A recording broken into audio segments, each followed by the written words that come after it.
আগামী 1 মাসের মধ্যে 7-এর 6 ধারা বাতিল সহ 5 দফা দাবি না মানলে কঠোর কর্মসূচি দেওয়ার হুঁশিয়ারি দিয়েছে কেবল operator association of Bangladesh কোয়াব।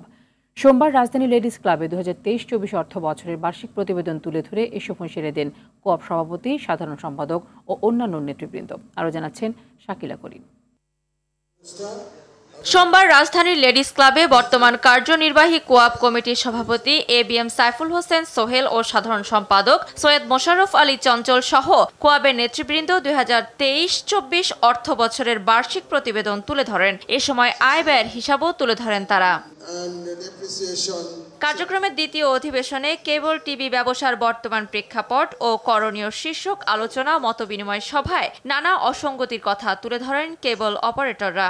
Internet প্ল্যাটফর্মগুলো এবং ওটিটি প্ল্যাটফর্মগুলো ফ্রি অফ কস্টে চ্যানেলগুলো গ্রাহকের বাসায় পৌঁছে দিচ্ছে, যেটি আমাদের ব্যবসা ধ্বংস করার জন্য মূল লক্ষ্য।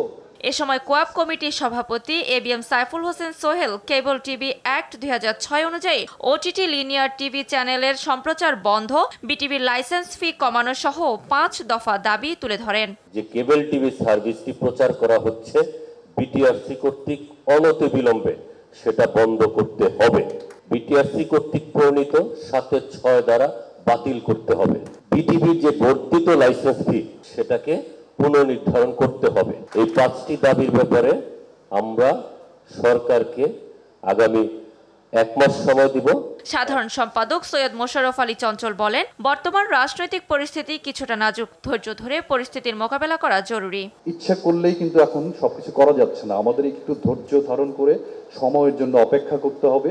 যে ব্যবসাগুলো দখল হয়ে যাচ্ছে সেই ব্যাপারেও আমরা নাইব সাহেবের সঙ্গে আলাপ করেছি, উপদেষ্টার সঙ্গে।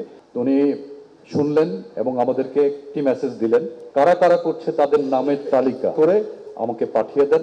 এ সময় কোয়াব প্রতিষ্ঠাতা সভাপতি S M. Anwar Parvez pay channel ডিস্ট্রিবিউটরদের বিরুদ্ধে দ্রুত ব্যবস্থা নেওয়ার আহ্বান জানান। শাকিলা করিম, RTV, ঢাকা।